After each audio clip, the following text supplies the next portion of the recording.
Okay. The black. Okay.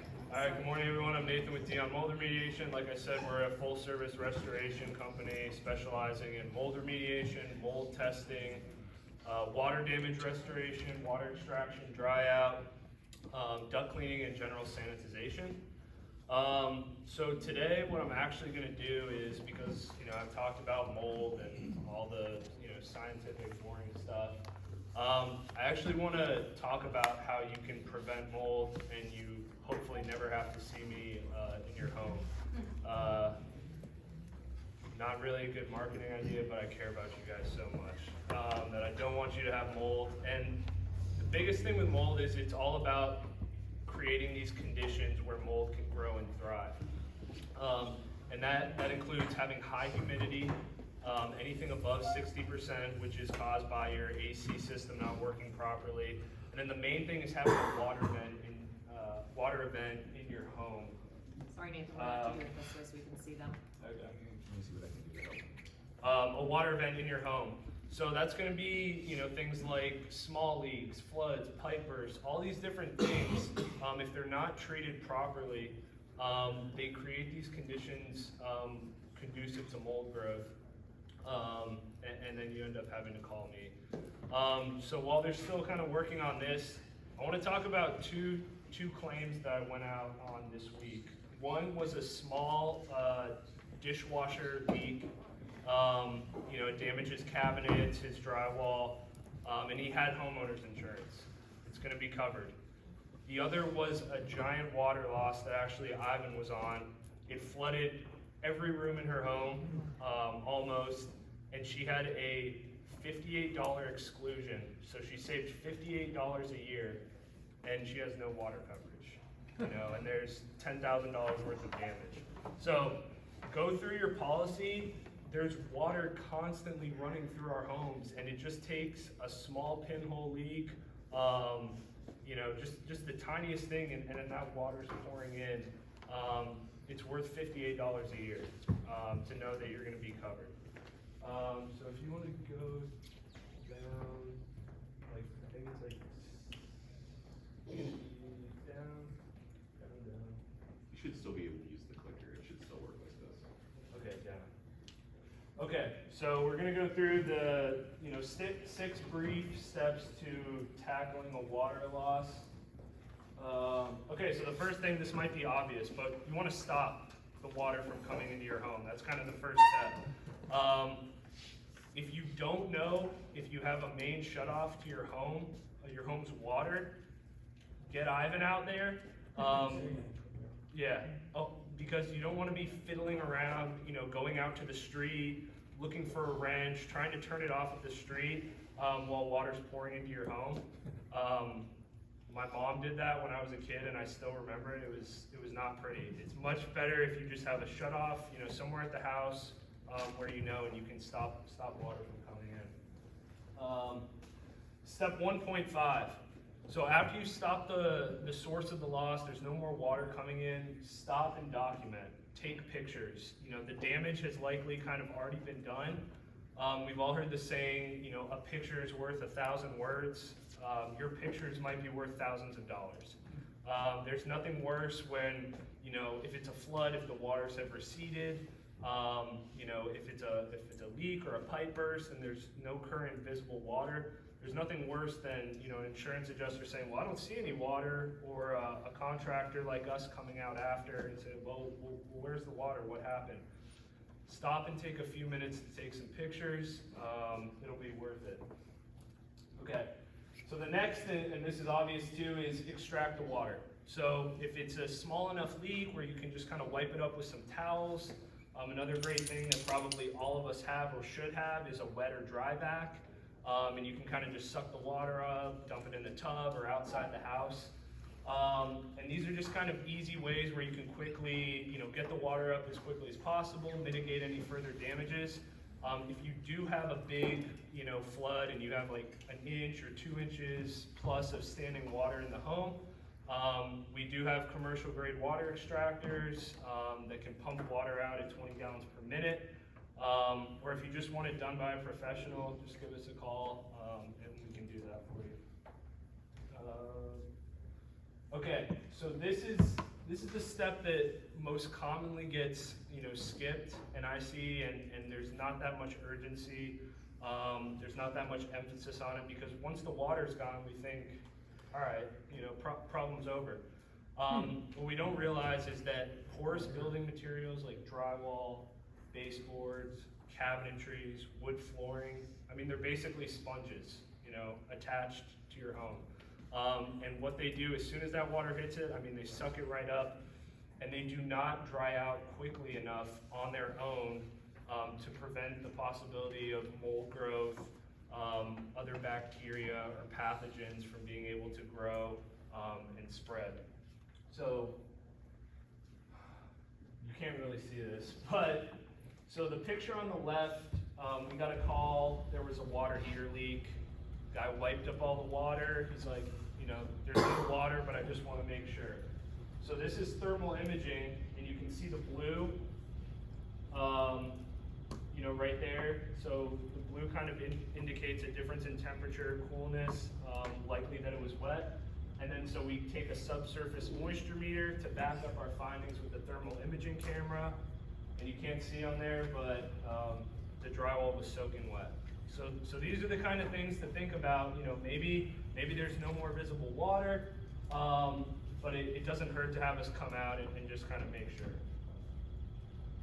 Okay, the fourth step is to determine the category of water. So the IICRC S500, the IICRC is the Institute of Inspection, Cleaning, and Restoration Certification. They basically kind of set the standard for how we tackle water damage restoration, fire damage restoration, mold remediation. They split up water into 3 different categories. Category 1 is like sanitary water. So that's going to be water coming from supply lines, toilet tanks, toilet bowls without contaminants. Category 2 is going to be a little bit more contaminated, dishwashers,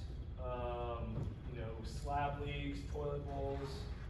And then category 3 is going to be like your raw sewage, flood waters, sprinkler water, things like that.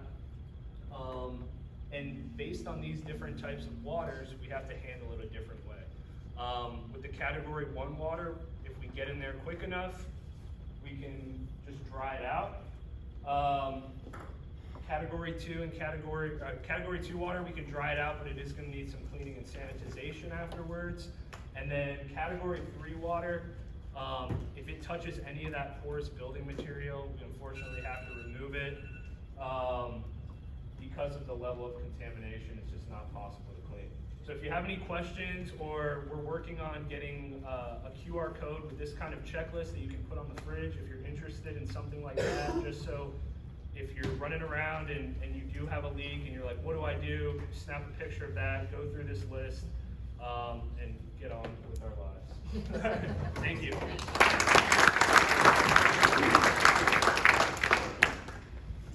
right, and then we have Dave. Dave, is anyone introducing you? No, just me. Oh.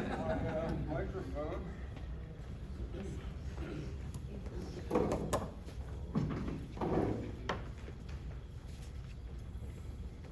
All right, so good morning, everybody. Dave with Accurate Pest Management, and most of you know I've been doing exterminating for a really long time.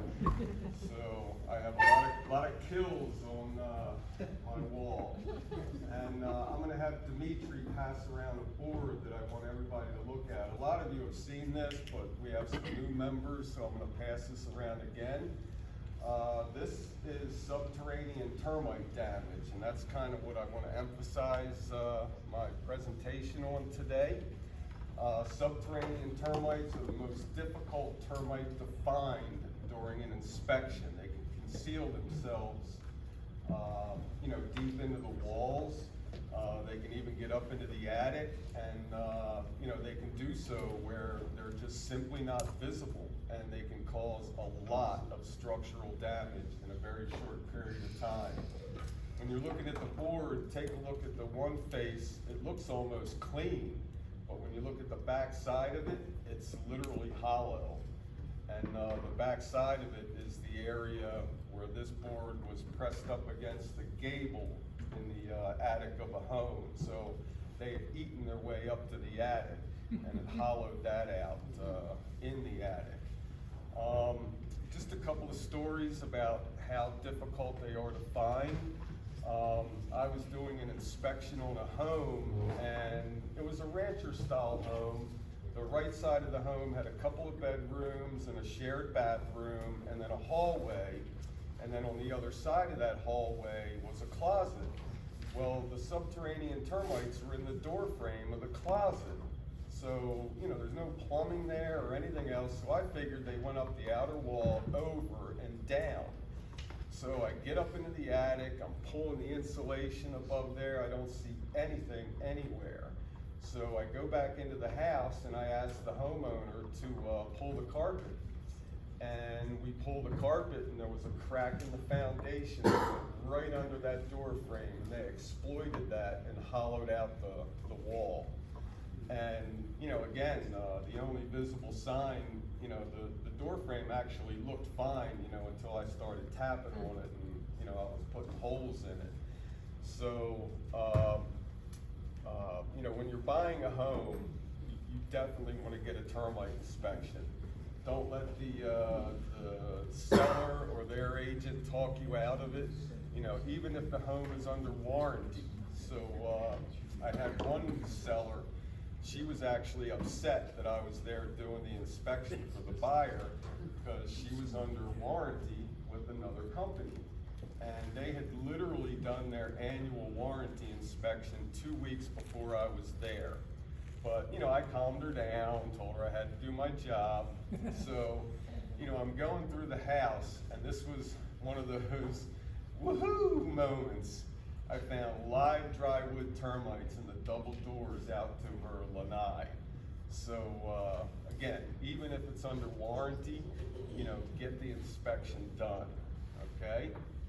So, it's commonly thought that the subterranean termite can eat about a pound of wood every couple of months, and that amounts to like 1.5 feet of a 2x4.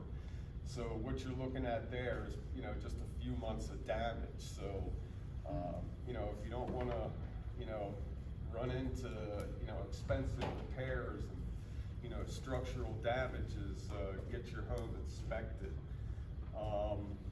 The treatments for subterranean termites don't require the tenting. You know, that's the drywood termite that lives right in the wall. The subterranean treatment is done in the soil around the perimeter of the home.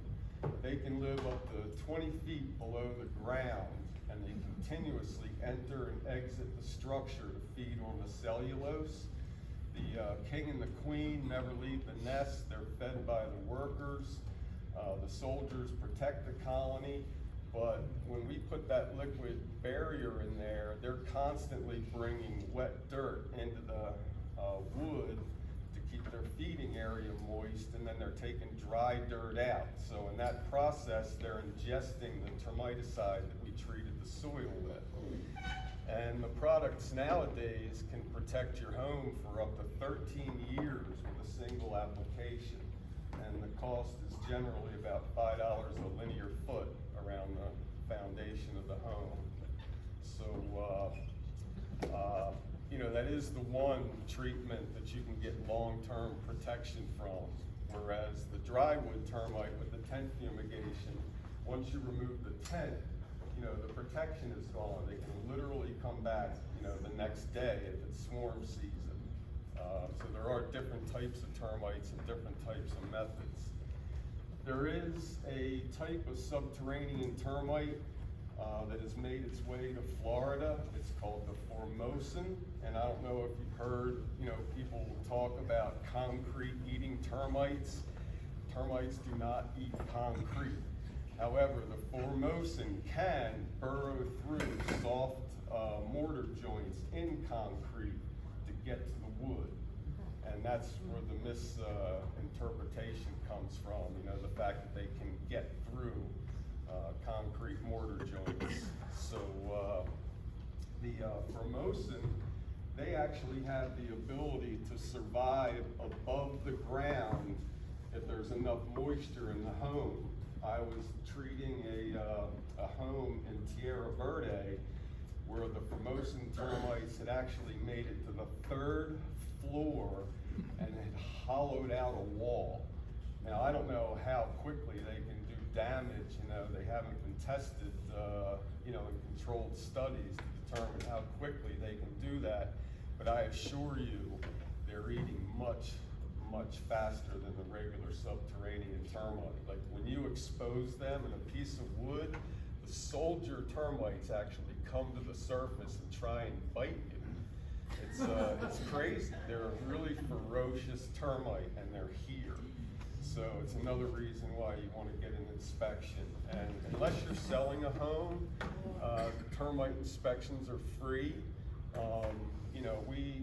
We observe, or we take on a certain liability when we have to write a written report for a real estate transaction. For example, I wrote one for a woman. I found subterranean termites in the shed in the backyard. And I suggested they treat the home because termites can travel, great distances underground.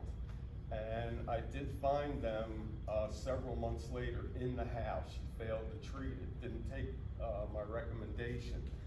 So, we ended up having to treat the house anyhow, but I'm gonna wrap it up there. So don't let your home get eaten by subs. Call me, let me check it out. I'll do a good job for you.